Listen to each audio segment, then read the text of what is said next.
much. Good afternoon, ladies and gentlemen. I will gallop through so that I can gain that 20 minutes. I think the first point that one wants to make, this gathering takes place at a highly political time. It is time when all manners of political parties are busy campaigning for votes to put them in parliament. I think it's important to acknowledge that. However, in most of the debate that takes place, we find a big and important gap on their campaign trails when it comes to talking about the interests of the working class and the poor.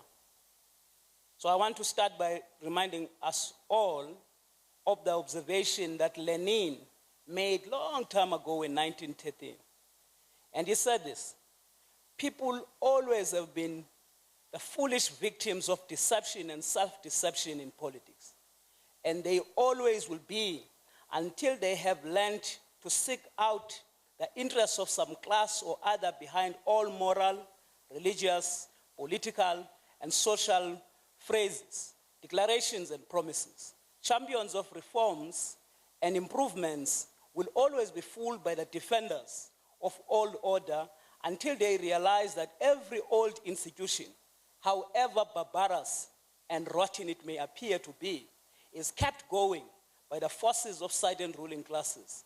And there's only one way of smashing the resistance of those classes, and that is to find in the very society which surrounds us the forces which can, and owing to their social position, must constitute the power capable of sweeping away the old and creating the new, and to enlighten and organize those forces for the struggle.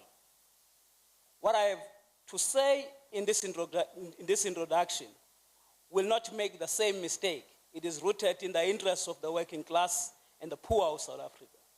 This year marks 20 years of our democracy. It is also 20th anniversary of the brutal murder of Chris Hani. Comrade Chris was not just a leader of our liberation struggle. He was a true dedicated leader of the working class. So I think that the right starting point for this discussion is to reflect on the conditions of the working class after 2 decades. We need to examine the material condition, and we also need to look at the state of the working class organization. Let me start with political organization.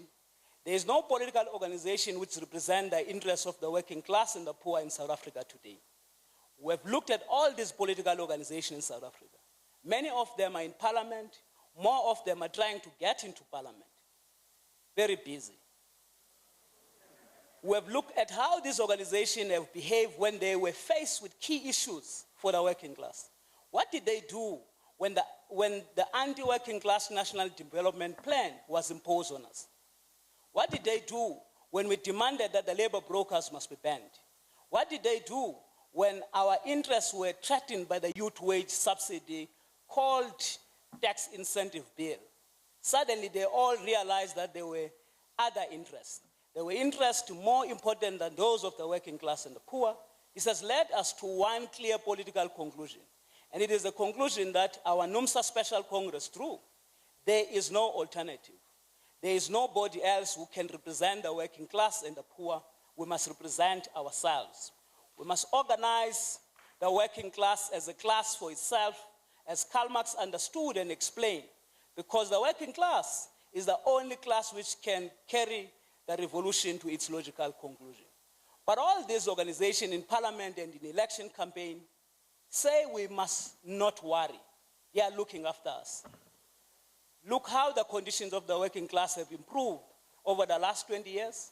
We are on the right track, even if we might be going a bit slower than we would like. We have tested this claim against the facts. And if you look after the facts, you cannot escape from the conclusion. The class which has benefited the most in the last 20 years has been the capitalist class. Let's look at just few of those facts. Fact 1, workers' share of the national income has gone down over the last 20 years. In 1994, workers received more than 56% of the national income. Today, they receive less than 50%. This is not progress, it is the opposite. We are distributing from the poor to the rich. Fact 2, South Africa is more unequal in 2014 than it was in 1994. In 1995, South Africa Gini coefficient was 0.64. In 2008, that had increased to 0.68. Inequality in South Africa has got worse, not better. Fact 3, the manufacturing sector is smaller now than it was in 1994. In 1994, manufacturing contributed 20% of the GDP. By last year, that had nearly half to 11%. We are not headed slowly in the right direction. Exactly the opposite. We're going backwards far too fast. Now, in 2014, there are more people unemployed than there were in 2004. Not less, not even the same number, more. Now, in 2014, there are more South Africans living below the poverty line than there were in 2004. Not less, not even the same number, more. Now, in 2014, there are more South African households who do not have enough food than there were in 2009, nearly 25% now compared to 20%. Not less, hungry people, more. Now, in 2014, there are fewer jobs in manufacturing industry than there were in 2009. 271,000 manufacturing jobs were lost between 2009 and 2012. Less jobs, not more. How can anybody say, in the face of these facts, that we are headed in the right direction? How can this be a good story to tell? So we must ask ourselves, why are we in this condition? And what can we do to get out of it? The facts are hard. The reason, the structure of South African economy has not changed since 1994. It remains the same as it was under apartheid, the same dependence on exporting raw minerals, the same enslavement of minerals, energy, and finance complex. We've failed to implement measures that can build our economy. We've failed to implement our most fundamental policy document, the Freedom Charter. There is only one way to create the number of jobs that are needed in South Africa, the number the NDP can only dream about. We must harness the surplus of the mining and financial sectors. We must place it in the control of people through democratic state-owned and worker control. And we must use this surplus to build manufacturing industry as a centerpiece of infrastructure and social service delivery. That is why we call for nationalization of the mines, the financial sector, and other monopolies. It is not a dogma from the past. It is an immediate and urgent requirement to save our economy for the majority of South Africans who are the working class and the poor. So then we must ask ourselves, why this is not happening? What is standing in the way? There are other class interests standing in our way. What are these interests? Go and look at all the BE deals of the last 20 years and you will see them. Ask yourself a question. If you own shares in the mining companies, would you force those companies to give up some of their profits to beneficiate the minerals they dig from the ground? Or would you rather invest in improving the rail and port infrastructure? Then so that you could export even more raw minerals? But that is our future. It is being exported.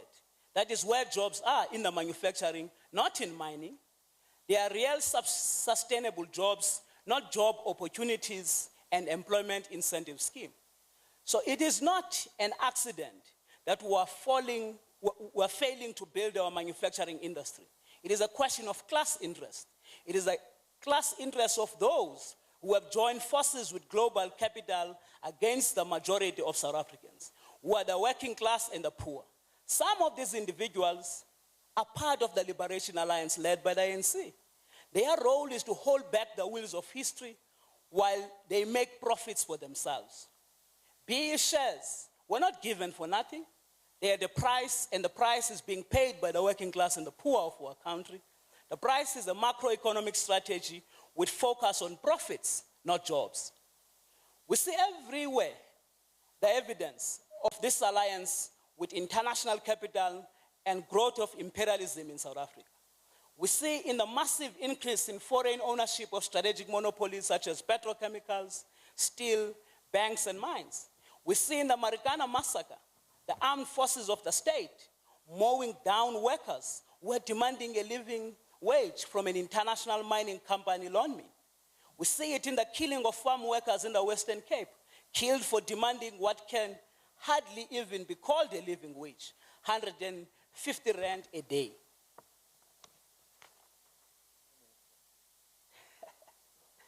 We see it in Motutlong, in Sebokeng, and all other communities across the country.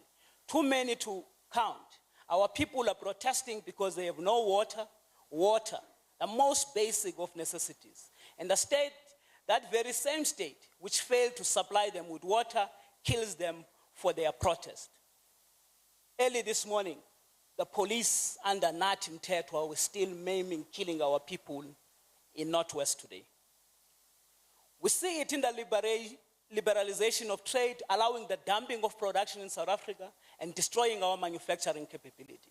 We see it in the removal of exchange control, allowing money that should be invested in productive sectors of the economy to leave the country. We see it in privatization of state, creating tenderpreneurs who have replaced its proper function. Those who get tenders have got wealthy at the expense of the working class. We see it in the rejection of export taxes on our minerals and ban on export of scrap metals. One result is that we have lost 7 foundries which were closed, causing the loss of jobs. We see it in the Reserve Bank continuing to target inflation instead of jobs. Even US and UK are not doing this anymore. They use the unemployment rate as a central variable to guide their central bank. We see it in the continuation of apartheid colonial wage. Despite the call in the Freedom Charter for a national minimum wage, the super exploitation of black and African labor continues as the key source of profit for South African capitalism. We see it today as we speak in the stubborn refusal of the platinum mining bosses to recognize the need of their employees for a living wage.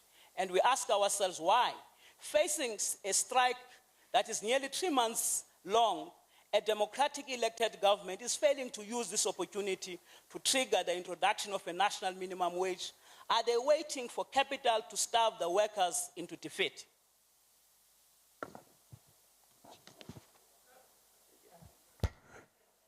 These are the reasons we called our members out onto the street on the 19th of March this year. These are lessons that Numsa Special National Congress at the end of last year resolved to continue with, rolling mass action throughout the year. These are the reasons that our Congress resolved to build a united front against these so-called neoliberal policies. We understand that a class with material interest to protect will not easily give up, so we are building irresistible force, a united front of community organization, NGOs, and trade unions. A united front of the working class and the poor, whose mission is full implementation of the Freedom Charter, restructuring of South African economy in the interest of the majority of South Africans. These are the reasons why we are also researching for building of a movement for socialism and independent political organization of the working class. On March 19, tens of thousands of people marched throughout the country. They were not only Numsa members, they were also members of other unions and activists from community organizations. The message was clear. The South African economy is not benefiting the majority of South Africans. It is the time to fully implement the Freedom Charter. It is the time to ensure that the basic wealth of the country is taken into the hands of the people, not to be manipulated by individuals, be they white or black. It is time to nationalize the commanding heights of the economy under worker control. It is time to use the surpluses of the mines and the banks and build manufacturing industry that can bring job, real sustainable job, in order to place society on a path to social emancipation. That is the only viable future for a South African economy, for an economy that will serve the mass of the people, not the interests of capitalist elite. Thank you very much.